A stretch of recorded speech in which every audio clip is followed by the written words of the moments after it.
Context quote. Nice. Oh, I am. To Well, Camille's part,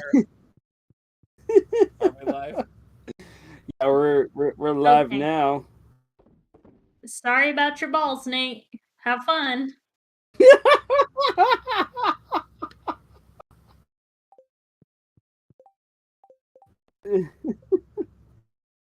I do hear an echo, though.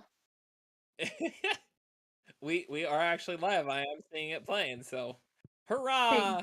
cool. Should we let the Discord know? Oh, yeah. Yes. I'm throwing that in there. So we are live. Love broken glasses.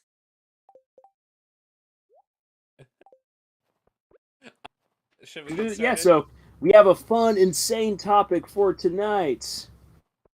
Ooh. We're talking about writing literal insanity. Yes. Yes. Um, I'm gonna be honest, right off the bat, about this. So, I did a video about like writing insanity 4 years ago. It's like one of the earlier videos that I did here on the channel. Okay. Looking back at it, I'm like, I was really dumb. that sounds very vaguely familiar. How did that chicken not make it?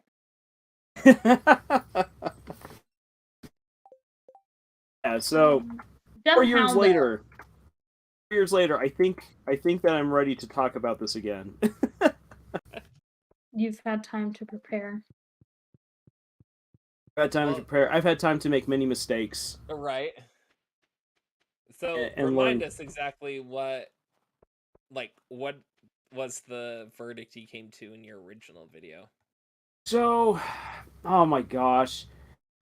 So it's like basically writing these insane scenes. This is one thing that I still do firmly believe in.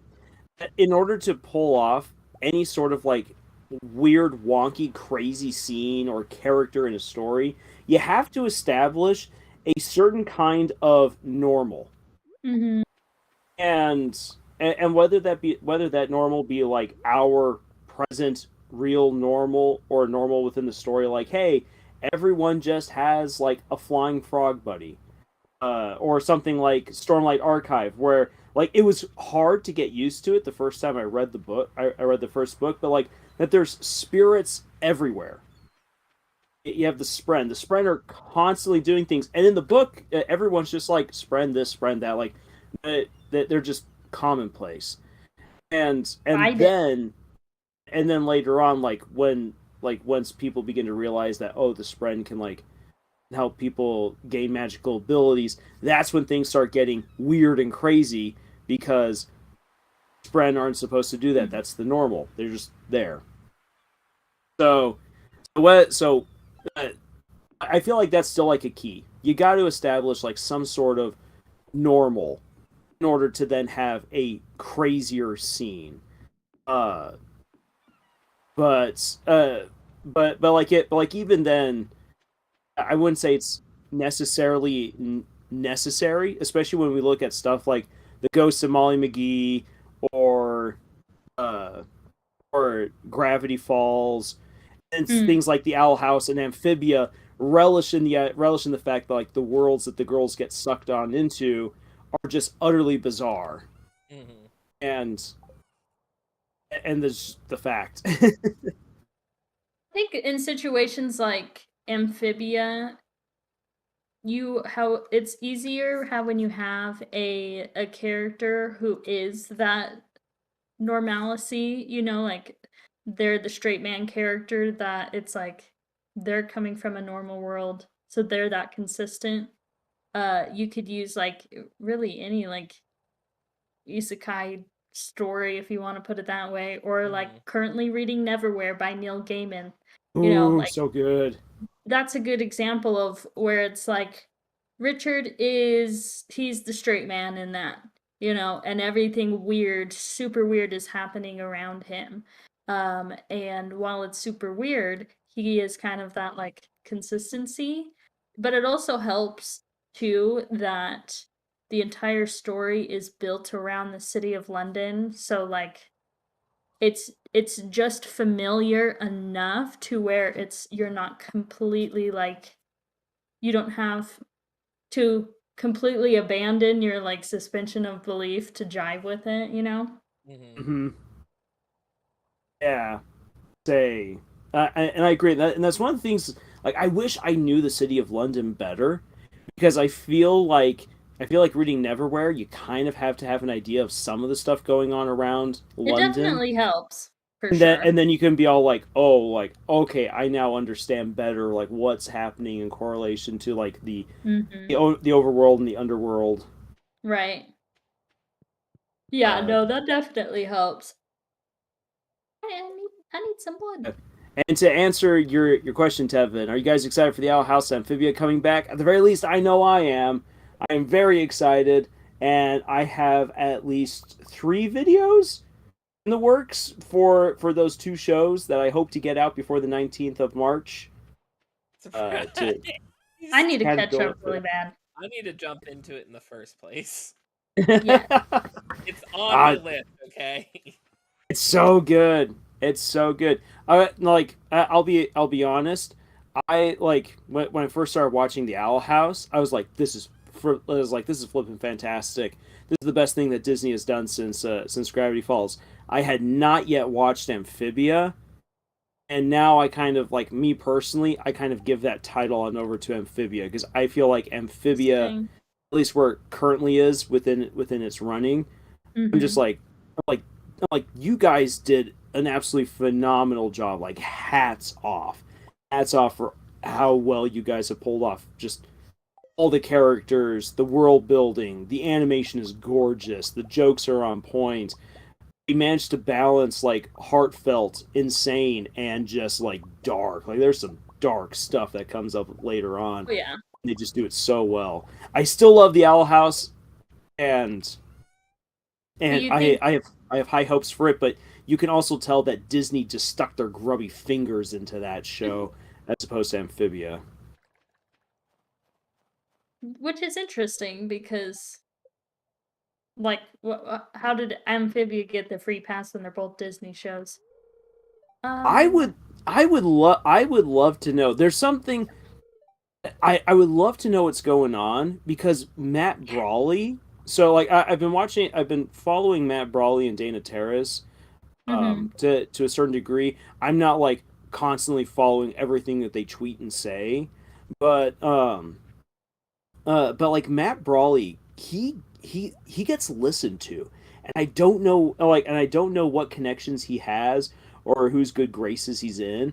But if Mm, Matt wants something done, it gets done. interesting. Whereas unfortunately for Dana, you can tell that she has to really Right, fight correct. to get things done for the Owl House, and like Disney's been brutal. Like the fact that they greenlit 3 seasons and then rolled it back and have said, no, your third season you're only going to get like 3 or 4 specials. It's something like that, and it's just like what and. I feel like Disney rode the Owl House train for a little bit just to say that way they had LGBTQ representation, And then they and were then like, that's enough for us. exactly, and then they shut it down, and then they're Just fine enough with so people Amphibia. don't hate them. And then they're fine with the way that Amphibia did it because Amphibia doesn't like bring it front and center. It has gay characters in it, and it has non-binary and the likes. Um, and those characters are prevalent within the series. It's just that Amphibia, as opposed to the Owl House, doesn't have like story arcs dedicated to characters discovering that about themselves. And Hmm. so I That think that seems sadly on brand for Disney. yeah, and so I feel I'm like not that's why terribly I feel I surprised. feel feel like that's why Disney gives Amphibia the free pass, and why Owl House then gets slapped with the scrutiny by Yeah, the executives. trash. So which like that bugs me because as I've already put up onto our channel, like I feel like the relationship between Luz and Amity is one of the best lesbian relationships that I've seen pulled off in Western storytelling, at least of the ones that I've come across. I felt like it was a very great progression from enemies to friends, and then from Mm-hmm. friends to crushes, and now from crushes to girlfriends. And I just really liked how they did that. It was a very believable progression and everything. Um, and I mean, in the first season, I was a little bit leery of it because I'm like, okay, where are we going? Where are we going? But the second season really won me over to what they were doing. So Yeah, it's a good season. Boop. I sleep. I did have one thought about like writing crazy like situations while we were all talking about like amphibia and whatnot, and it really depends on how much of the characters and like the world you have set up. mhm. For example, I've been reading oh, what's the name of the series? It's like the Fool's Chance. It's like Phules, like Fool's Chance series by Robert Asprin. And uh, I've been listening to an audiobook. In the first two books, like they're they're hilarious. I love them, but like they're very specific to the situation that like the characters find themselves in. And then you get to the third book, and you've got like all this different stuff that's been building the last two books that Mm. Yeah. suddenly start going wrong. And so it ends up being completely insane as they're having to deal with all of these different loose ends that they themselves created. And mhm. it's just insanity seeing them all trying to like scatter around and deal with it and like have to handle all of the crazy stuff that's happening all at the same time. And I feel like the big case there is you have to build it up, and you have to build it up a lot of the time in your characters, which honestly is just good writing. Yeah. I agree. The characters, I think to like really pull off any good insane scene is that you have to have the characters. You have to have the characters absolutely buy into it, fight against it, or as Camille said, like kind of have like that straight man character who's like caught in the middle of all of this, just like Yeah. nonsense. And is like, wait, what? Yeah. um, and and I was going to say that with with the series I've been writing with the Legend of the Ten Lords, it's been fun to have characters like Ben and Jessica, who like they're new to this universe of of unrestricted imagination. It's wild, it's crazy, it's all these different kinds of things, and so they're like, I don't know exactly how to deal with this right here, and so you get some fun you get some fun with them learning about this world and everything, being the straight man type. But I've also enjoyed throwing in a character like Bob, and this is where it's like really comes down, I think, to the character. You got a character who's just embodies that insanity, and it's so much fun. Yeah. It's so much fun writing him because, well, I'll have to sit there and be like, okay, make a Chaos normal incarnate. scene, Boop. and like how can I make this conversation as weird as possible and yet still make sense. um and like thinking about like what they did with and this isn't actually just with Gravity Falls. This also goes for like the character of the Joker in almost like all iterations of Batman. Mm. You have a character who you bring them into a situation, whether it be like Bill Cipher, Bob the Virus, or the Joker. You bring them into a situation, and the situation itself hasn't changed. Rather, your perception of it, that your sense of normalcy is challenged by this character who sees it very differently, who sees like the morbid joke that most people would totally pass over because our Mm. minds just aren't wired that way. So like for instance, with Bill showing up in in the series, like how creepy is that for like a way of just being like hey kid, I've got some deer teeth. See, okay. uh Here's my question. Are we trying to tackle like how do you incorporate a character like Bill Cipher who or like the Joker where it's like they are just completely chaotic, or are we looking into how how do you go about writing a scene that is like so many things are happening that it's chaos, that it's like it's insanity compared to what you normally write. It's I like the think regular show compared to what you, because those are two very different yeah, things in my mind. those are two very different things. I think I'll be honest, even as someone who, as I said, like I write insane character. I think it's honestly better to talk about composing a crazy scene where a lot is happening rather than talk about writing an insane character, because that can fly off the rails really fast. I was getting off the rails, so so Ranger, let's get it. I'm a straight man in this. Yes, thank you for being the straight man to my insanity and You're for keeping welcome. me on track. Dip, dip, dip, dip. Oh, we got before we get back to it, Tevin asked the question: do you prefer short or long stories? I love long stories.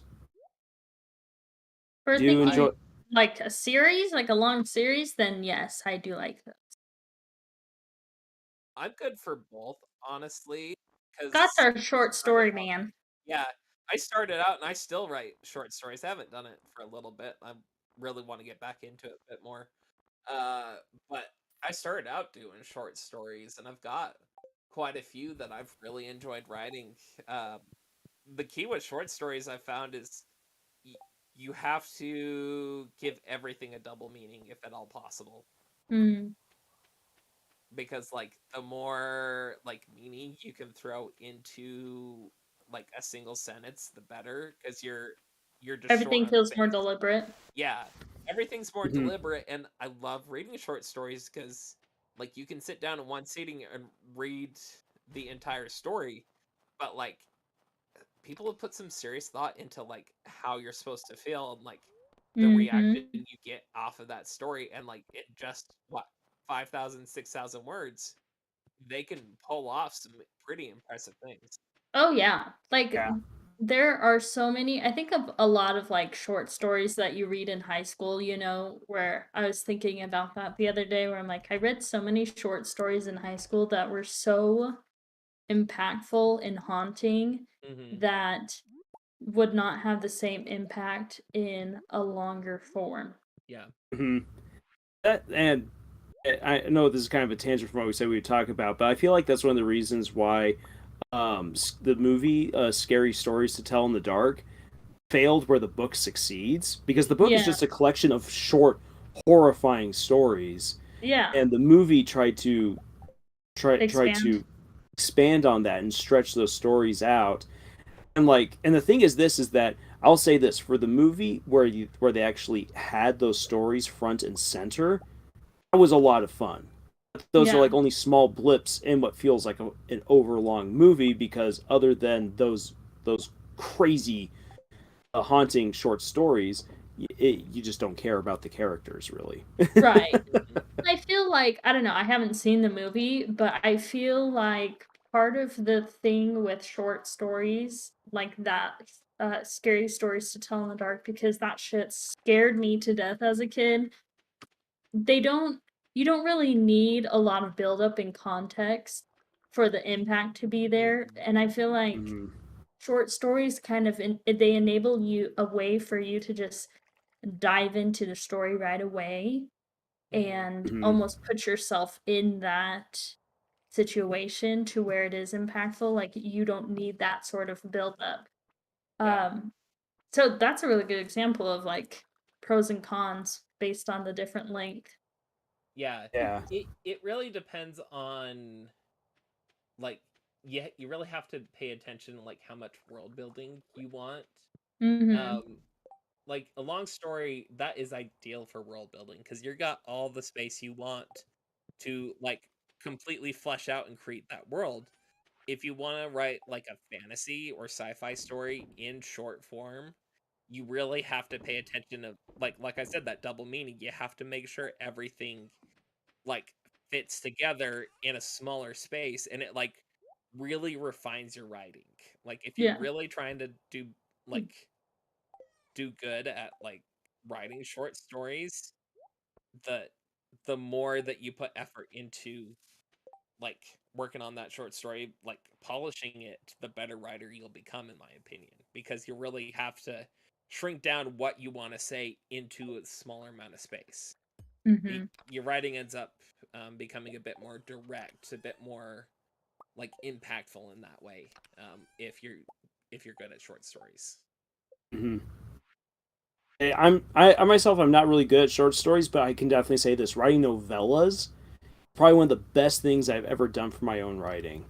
Because I mean I have the freedom then, because I just, as I said, I love long stories, so I can go way longer than you can with 5 to 7,000 words. And you can go into more detail, but you must still, as like Scott says, like you have to be direct, and you have to figure out, okay, how much can I say in as few words as possible, so that way I can get the most bang for my buck. And it is a lot of fun. It's a lot of fun because yeah, you end up being far more direct with everything that you write, but you still then have that flexibility to add in a few cool things that you're like, oh, this is really fun, and I can actually make it relevant. It's not like the submerged iceberg bit. But like I can bring that on up. Right. I think one of the best advice I've ever come across for writing in shorter formats is you have to be careful how many characters you have.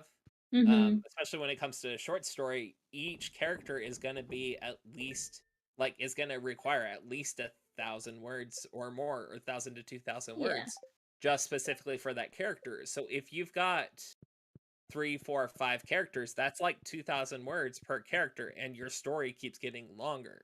So longer format story, like you're writing several novels or even just one, you can have a whole ton of these characters and actually flesh them out properly. But if you want to actually flesh out the characters properly in like a shorter format like that, you need less characters in order to properly do that. I agree with that. Why is this? Whoops. Nathan brought up a good example for length here in the chat about Fahrenheit 451. It's a great example of length. Any shorter and it wouldn't have had the same effect. Any longer and it would have gotten overly convoluted. Absolutely. There, Fahrenheit 451 does not mess around. There's no fluff. Everything is there for a reason, and it just makes the book so impactful.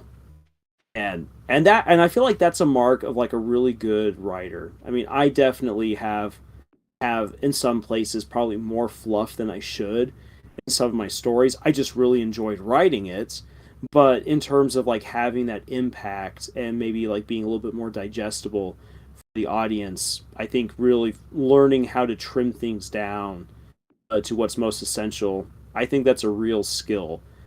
And again, I think that trying to write short stories or trying to write novellas really helps someone like me be more conscientious of that. And be more concise. And I think starting with short stories, especially as you're like trying to pick up different specific writing skills, I think taking the time is like, okay, I'm going to write a short story. I'm going to practice using this skill or that skill. Like try to practice more on your dialogue or your like character like creation, or you get the idea. And like practicing that way, I think is a really good way to go about it, because you're focusing on a specific point as you're writing for that, and it's just for you. It's just for you to like figure out what works for you, what doesn't, and it helps you figure out like, okay, this is more of my style. This is how I like to write. Kind of idea. And I think it's a really good way to go about it. And you're not investing in a full length novel to figure all of that out.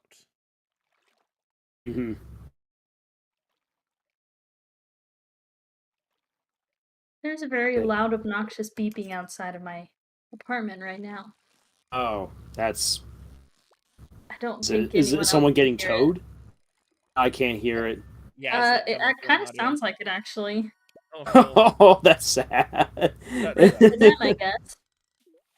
One of my roommates got towed because they hadn't updated the registration. registration on their car, so they got towed out of our parking Oof. lot. And I'm like, and they were literally about like they're going in, like they had the sticker in the mail. No. Like they could have, like the next day they would have had the sticker and been able to put it on it, and literally that the night before that it got towed. Oh man, I would have cried. I back in Flagstaff, I actually ran outside to find my car getting Oh, getting hooked up. And I was like, come on, just let me move. And the guy's like, no. He's like, I can have you pay for it right here, and I won't tow you. See, So I that's just stupid to me. It just feels like so predatory. it is. yeah, It it is. absolutely is. Like, sorry, I can't. Were you like already hooked up? No, I actually wasn't even hooked up. See, that is so shitty. Where it's like, sorry, but you can Mhm. pay me. You can pay me to drive away. That's what it sounds like. That's Yeah, so. and the thing is, this is that is like is that they know that the law is going to be on their side. So like Mm-hmm. the only thing that you can argue is common decency, and they're Yeah. in it to make money. Yeah. So who cares about common decency? Exactly. Uh, Well, that's the crappy thing is like you look at towing companies and they always have terrible ratings, but it's like they're still they're always going to be there, you know? It's like those ratings don't really do They're not gonna anything. go away. Exactly. yeah. Imagine that being in a job being in a job where it's just all like Everyone it's hates like me, but I get every money. yeah, The only exactly, and you can't get rid of me. Yeah. The only like opposite to that I've ever seen was actually in my hometown, and that's because the tow company makes more money off of getting people out of the mud when they get stuck out on Oh, dirt roads and so they're sand. heroes. Yeah, and so they end up being heroes, and they've got like this full-on Instagram account where it's just them going out and like saving people Oh, from getting stuck in the sand. And wholesome. That is I'm wholesome. like, I love it. I love it. But then like I move over into a bigger city and then like, oh, yeah, tow Oh, companies are yeah. mean. They're the worst. They are the Uh, worst. Oh, that's a towel. That was a cat. oh, so moving moving finally back to Anyway, to what we're talking about. Man, earlier in our conversation before the live stream, we were talking about cool segues. Uh, so towing the conversation back. haha. um, Real proud of yourself. so yes, I am. Uh, so composing crazy scenes. One of the things that we want to avoid, like when we write like a scene that's like meant to catch the audience like off guard with like, whoa, there's so much going on. Um, one of the things that we want to avoid is we want to avoid like the classic. Then this happened, and then that happened. Yeah. Like if your showdown is like at a football game, and like it's like, and then the streaker ran across the field, and then the police chased them, and then the police corralled them, and then the guy like flew off butt naked into the sky, and then everyone was wondering if something was in their drinks, and it's just like that's not like Yeah, that's it's all not recap. crazy. That's like you're not Yeah. actually experiencing what's going on in the moment, and there's like no actual movement you're seeing across the like entire stretch of that scene Mm-hmm. when you Hmm. write it that way. Yeah, and another thing that you want to avoid, or at least uh I mean I might be pushing someone's buttons out there by saying this, but I think you also kind of want to avoid the Ernest Hemingway approach, which I mean I do kind of like when Ernest Hemingway has so many people talking that you don't know who is actually saying what. And I Oh, have done that myself for like two different scenes because I want to like communicate how chaotic. yeah, it can Um, be useful for that so purpose. yeah, but oh, he does it so much. He does it Yeah. so much. It's so hard to keep track of I who is don't really like talking. his writing style. Yeah. I'm like, I And, need you to write like I'm 5 years old, please. He'd probably be all like, "Then you shouldn't be reading it. This book ain't Yeah. for 5-year-olds." I wrote this when I was drunk off my ass. Yeah, and high on who knows what. There's something weird in this cocaine. All the things. uh yeah, so like I think we want to be able to avoid those two situations. And so like when it comes to composing then like a good crazy scene, you kind of have to you think you do have to a certain point you do have to kind of choreograph Mm. what's going to happen. Like you're going to discover things, you're going to throw in some spice as you write it and whatnot. Something is going to come to you like, ooh, I should add this in. But kind of like how back when I did musicals, the first musical I did was Hello Dolly. There's this Done that one. phenomenal scene at the restaurant that is uber chaotic Mm-hmm. because all the couples are there. Dolly's pulling all the strings, and the waiters are just trying too hard to impress everyone. There's so much going on all at once that for the audience, it's eye candy because it's chaos. But for the actors and dancers on the stage, they have been practicing for weeks, getting down their lines, the timing, and where they're supposed to move on stage, so that way they don't crash into people. Mm-hmm. And as writers, if we want to write a good crazy scene, we kind of have to do that as well.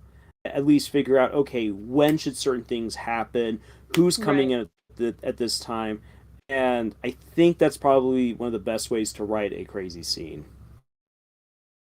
Yeah, Yeah. I would agree with that because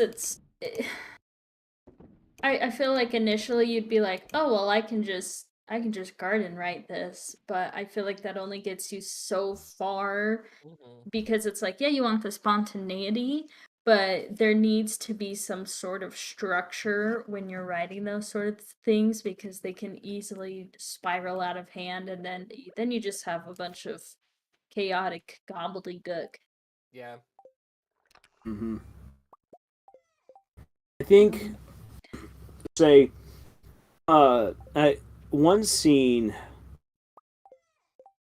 one scene, because I'm trying to remember like a good example that just stuck out to me where I'm like, what the heck was I doing?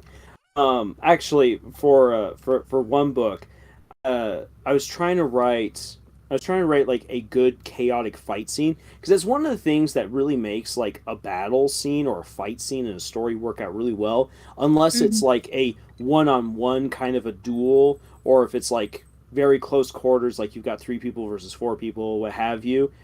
Um, Fight is usually just like it's fast, it's nuts, it's crazy, and I essentially and I tried to do too much all at once, and that was that was one of the things where the choreography really got away from me because I had a very simple setup of this character will fight this character will use this spell against this character, and this character will counter. And then in between that, I just had a whole lot of garden written stuff going on of Mm. like explosions and people dying, and when I went back and I read it, I was like, I have no idea what's happening. I'm the author and I have no idea what's going on. I added too much. Yeah, too So too much, too girthy. The scene was too dummy thick. this scene is dumb and thick. Oh shoot. Um, Camille, I if you don't mind me putting you a little bit on the spot right here, Sure. but for oh crap, why am I forgetting the name of your book now? The one with Lizette. Oh, A Uh, Web of Time and Iron. yeah. Web of Time and Iron. Uh I really really enjoyed the scene where Lizette is chasing after her husband, and where Andrew is going off into the night. She's made her plans. She's following through with them, and when I read that excerpt, I was on the edge of my seat, wondering what would happen next because I was like how the heck is like I felt like something bad was going to go down, and when something wasn't going according to plan, I was like, how is she going to freaking recover from this? So I just want to know, like, Go how did about. you pace that out and make it so that it worked? Because it definitely worked out really well. Oh, thank you. That actually was really fun to write. But it did take me quite a few days to kind of again choreograph everything. Are you meaning like the final night? Because, or do you mean like the whole sequence in which, because there's the first night where she first follows him and he goes to that couple's house, and then there's the following night where she like, try not to spoil anything, but then the following night where she like Mm. catches him in the act of something. Yeah, it was the second night. The second night was the one, Okay. like, even though I knew kind of what was going to happen later on, I was Right. just all like, I was like, whoa, what the heck? Like, I thought I was going to get like jerked out of my expectations. I was just like, what's happening here? That's a good question. I think what I how I went about it was, it helped kind of knowing my settings. So I spent a lot of time kind of figuring out like, okay, where is she going? Because this takes place in London in the 1840s. And so I laid out like the groundwork of what part of the city she's going to be in. And how long would it take her to get from her home, which is in a very nice neighborhood, to this other area, which is like where kind of where a bunch of ship hands would be living, a lot of like immigrants would be living.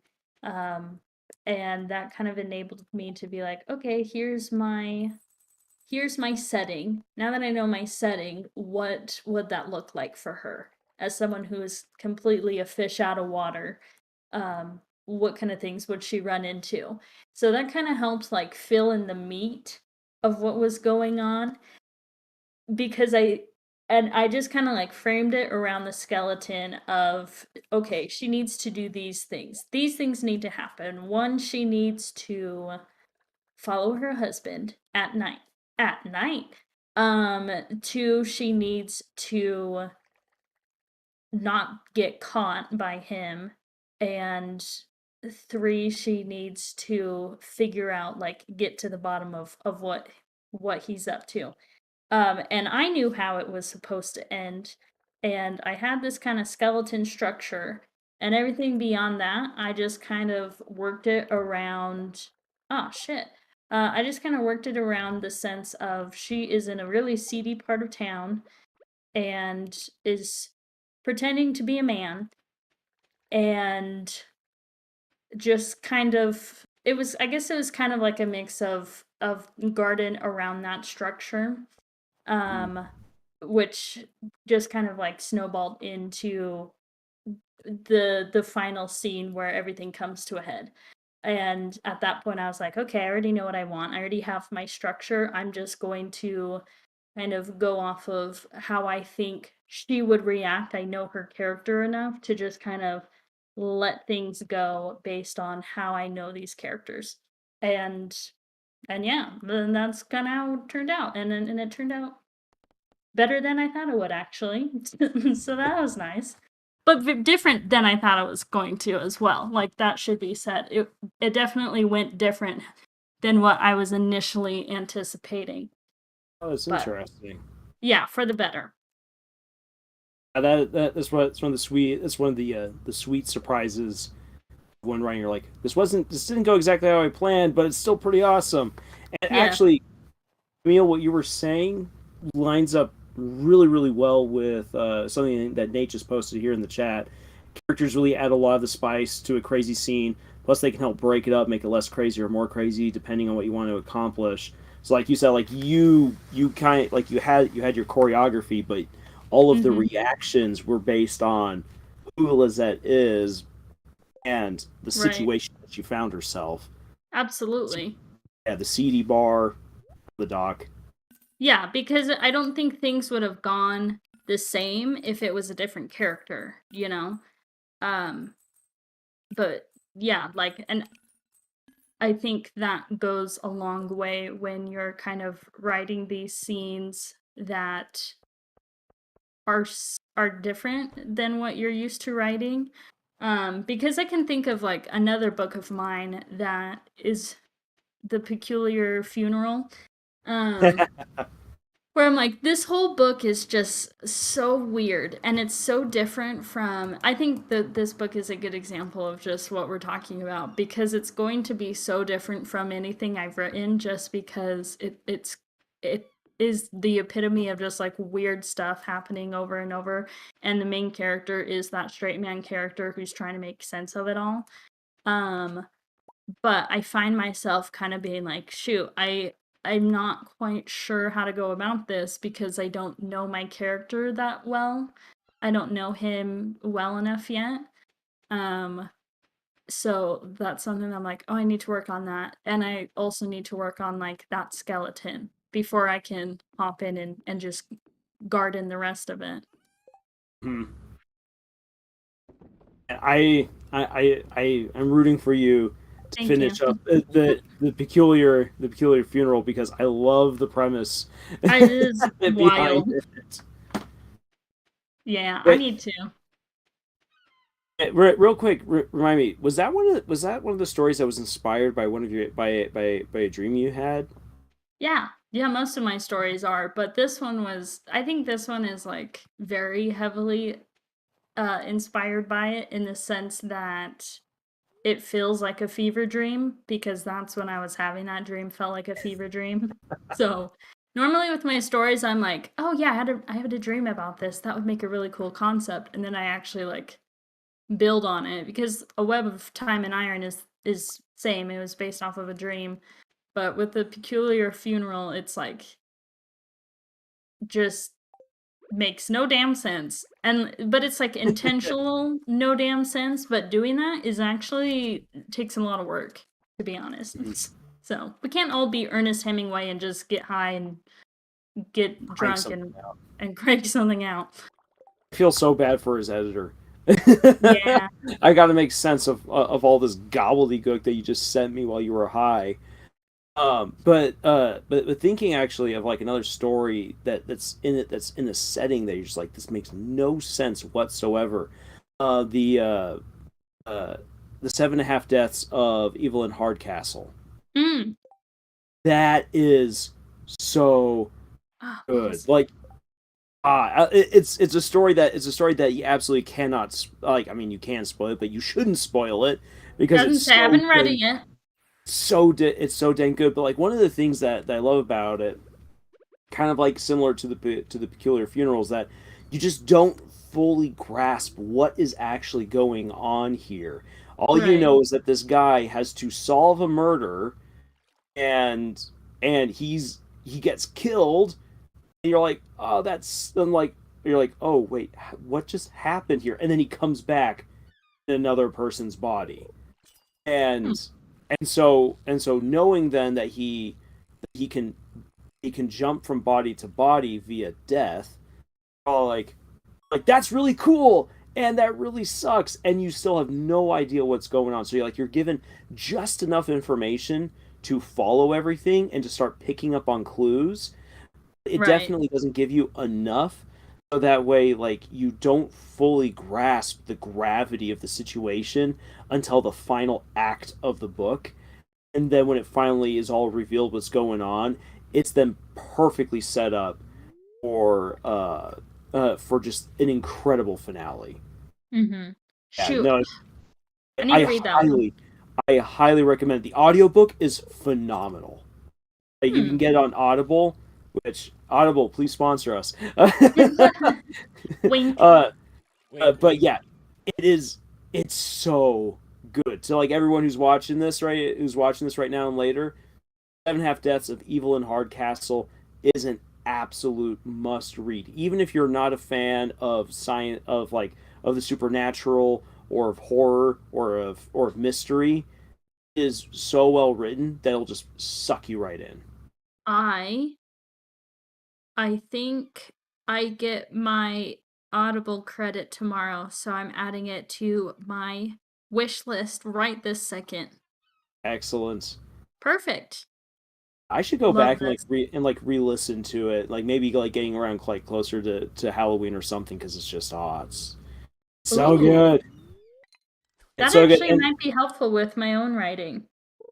oh, definitely. Like after listening to it, after listening to the book, that's one of the reasons why I started writing the rough draft to A Study in Blood. Hmm. Was because after listening to it, I'm like, I want to try my hand at writing a mystery. Yeah. Oh, I love it when that Nowhere near happens. as good, but it Yeah. You was get so much fun.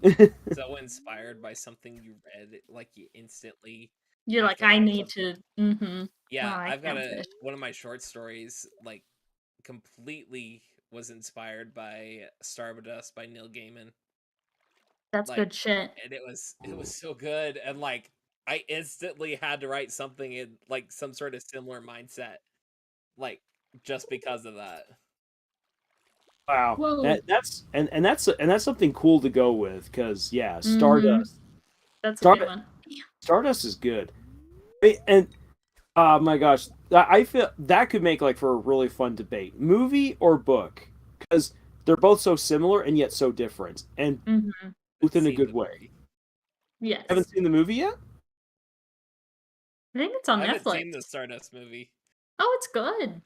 Yeah, No, I don't doubt that. I just really enjoyed the book. Yeah. I think you could like them Yeah, it's separately fine to for like their them each both. for their own Yeah. thing. Yeah. yeah. Now, I definitely appreciate like for the book because Neil Gaiman says I think he either says it at the front of the book or at the back of the book that this is a fairy tale meant Hmm. for adults, and Yeah. you absolutely get that. It's a very mature fairy tale, and that's fun. I really Mm-hmm. like that. The movie definitely is a little bit more like feel good fantasy. Yeah. Leans a little bit more into the romance aspect of Mm-hmm. everything, which in the end makes it its own story. But it's both are just still like so much fun. Yeah. That's good. Um, I think it's on Netflix, Scott. Okay. That could have changed, but Yeah. if it is, you should watch it. Yeah, it's absolutely worth it. I've been You trying to do. catch a squid for 2 days now, and I can't. You I got can't it. catch anything. Maybe you gotta like offer like a bit of whale or something like that. Please. To do the Oh, same. snap. We've got that because of all the book talk. We've got the comment right here from Title. Make a channel full of book recommendations or something. That'd be cool. I mean, we do have some We videos do. recommending recommending books. That a part of me wishes that we could be like what's his bucket? Daniel Green. Oh, John Green or Hank Green? It the guy who does like all of the Wheel of Time and Brandon Sanderson reviews. Oh, okay. I I'm can't not sure who remember you're talking about then. Karen's name. Like most of his channel is just book review after book review after book review, and I'm like, I wish that I could. Yeah, it's Daniel Green. Thank you, Nate. um, I really wish that we were in a position to do that because it's a whole lot of fun. But I mean, with all of our own writing that we do, the fact that we're all working pretty hefty jobs as well and everything else, it kind of makes it hard to be like, I can now dedicate a week to a whole book and then crank out a video for it. wish I freaking could. We do Wish. have Yeah. don't we have a Book Rex channel on our Discord? Yes, we do. Yeah. Is it That still alive? I mean, we haven't really posted much it's there. one of those. Yeah, Last it's like post 12/14/2021. Not too long ago. Hell yeah. I actually not do have that long. it's actually a channel like I don't really think too much of it, you know. It's I don't know. It's one of those that I'm like, "Oh yeah, it's definitely not one of our main ones, but Hmm. it's there." Although now I- that we're thinking about it, there is a book that I read last year that I would definitely recommend. And my I don't know, I've been kind of in like a spooky book kind of vibe lately, so maybe I could do some reviews on like some Hmm. spooky books. Dang. Yeah. yeah. I'm just I mean, I'm right now looking at my sister's Christmas gift to me. The Black Prism is right now staring at me, uh, demanding that I read it. maybe someday. And so I'm just like, ah, dang it, no! I've already said I'm first going to finish I'm first going to finish Dragon Watch, and then I'll read Black Prism. No. Then I think I'll reread the Skyward books before reading the last book because I'm rusty I on. think one of those is on my reading list this year. I Skyward. currently have 3 books on my nightstand. So I need to chill.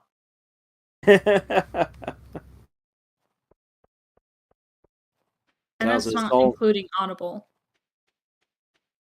Hmm. Oh, here we go.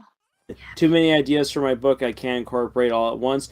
Hey, it happens. And that's one thing it's one thing I love that I've heard from Brandon Sanderson and pals over at Writing Excuses is when they're all like, "Hey, if you have an idea but you can't put it into your story, don't just like toss it off to the side. Like have like a filing cabinet or like a Google Doc or a Word document or something like that, where you keep track of all of those story ideas, because they will eventually come back in a way that you can use them, whether it be later on in the story you're right now working on, or more likely in a later story where you're like, oh, I can do something with that. I will do Yeah. something with that.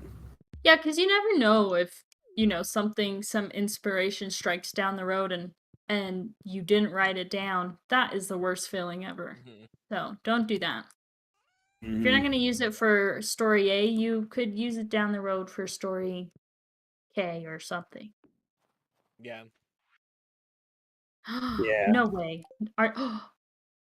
I could kiss this man right on his scruffy old man mouth. Your father-in-law, No. Linus. I've been trying to find a squid to make a dish for my father-in-law for like their winter fest type of thing. Ah, He's like my secret Santa basically. And haven't been able to find a squid, but someone, Linus is the old man that lives in the tent. He just gave me that dish. Oh wow. Yeah, I'm so happy. I can die in peace now.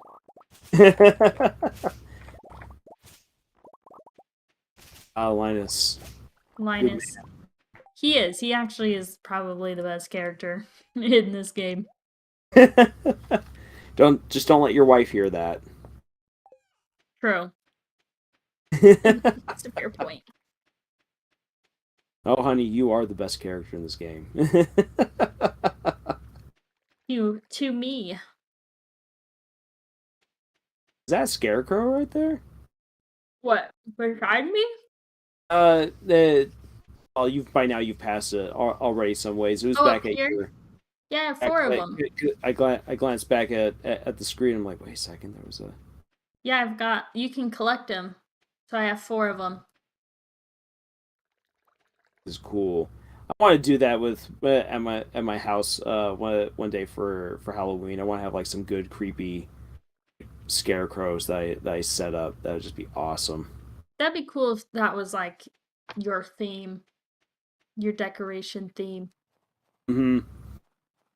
I want I for one Halloween once I cleared out my parents' like wood pile, and I rearranged it in front of the house to kind of create like this weird like this like neat open mouth um uh, structure facade kind of a thing, and where it made you feel as you were going up to the door like you're like walking into some sort of monster's jaws. Oh, that's fun. That sounds like fun.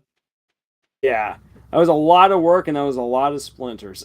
I But it was remember one year we did like a pirates theme, but very like Pirate of the Caribbean-esque, where it was like kind of a more gritty type of pirate vibe. And we made like shrunken heads from apples and hung them up along the door frame. It looked pretty kick-ass. And we had like this giant rope net for some reason, and our house in Snowflake had like a big front porch, and so we like hung the net and like draped these things so they looked like sails. So you had to like enter the ship basically. that's Now, awesome. now I want it to be Halloween because that is simply the best time of the year. Oh my gosh, I love Halloween. It's the Halloween. Halloween is one of my favorite holidays, and then it just like it marks that great time of the year where you're like got spooky Halloween and we got trick or treating, all that candy. Then you got Thanksgiving. Then you got Christmas and New Year's. Yeah. Just like It trifecta of goodness. Halloween, fall in general is just the best, but like Halloween just kicks off the best 3 months of the year. Hmm. And then the worst 3 months of the year happen right after that. Yeah, you're That's not ridiculous. wrong. I am just suffering right now because it's February. Uh, Yeah, I hate Wait, February. Same. yeah, you guys could always visit down in the desert. I mean, True. we're right now having a rainy, cold spell, but for the most part, Hey, that's amicable better than temperature and snow. everything else. Um, I even got snow the other day. Oh you man. guys got Yeah. from that storm that's been sweeping through the states. Yep, Mm-hmm. Yeah, it's not nothing a fun stuck, time. but it was snowing. Ah, the snow. Yeah. Um, let's see here. We got a question right here, and I think this might be a good question to like kind of start wrapping things up with. Yeah. Where do you guys get most of your creature inspiration from? Ooh. Uh, so yeah. That's a Um, that's a really good question. yeah. Lars, you take it away first. Take it away, and it's gonna be a bumpy ride. Let's see here. I get my inspiration for creatures in kind of like a weird combo. I will admit that. I will admit that. I like going back to like good classical creatures, your minotaurs, your fawns, your centaurs, your dragons, Mm-hmm. and the likes. But one of the things that I really appreciate from anime, or at least I should say inventive anime, is how they take like, yes, this is a dragon, but we're now going to make it into something else, like a kind of dragon you've never seen before. Mm-hmm. And so what I like to do with that is that I'm like, okay, I want to take your typical classical fantasy creature or monster, and now I'm going to ask myself, and what could I Can do I make it to make unique? to make this creature unique, and make it so that someone would be all like, oh, I feel like that comes out of an anime without it being out of an anime. Yeah, And so that's kind of how I approach I get that. certain things. There are some creatures um that are just totally out of like fever dream states. Mm-hmm. Uh, but for the most part, that's kind of what I do. Yeah. Classical, and I ask myself, what can I do to make it unique and weird? What can I do to make it Lars TM? Yes. Eh, I don't know. I feel like it depends for me. It depends on if it's like if I'm writing pure fantasy versus fantasy like I don't know how I'm not sure how English works. Fantasy in the sense of like my historical fiction fantasy books, because I mhm, take very different approaches. yeah. I would say with my pure fantasy series, really similar to what Lars does, because it's like I like the idea of taking classical things and kind of making them your own, because there's not fully a purely like original idea, you know? But with my historical fiction fantasy, because those take place in our world, I do a crap ton of research into different mythology and different folklore and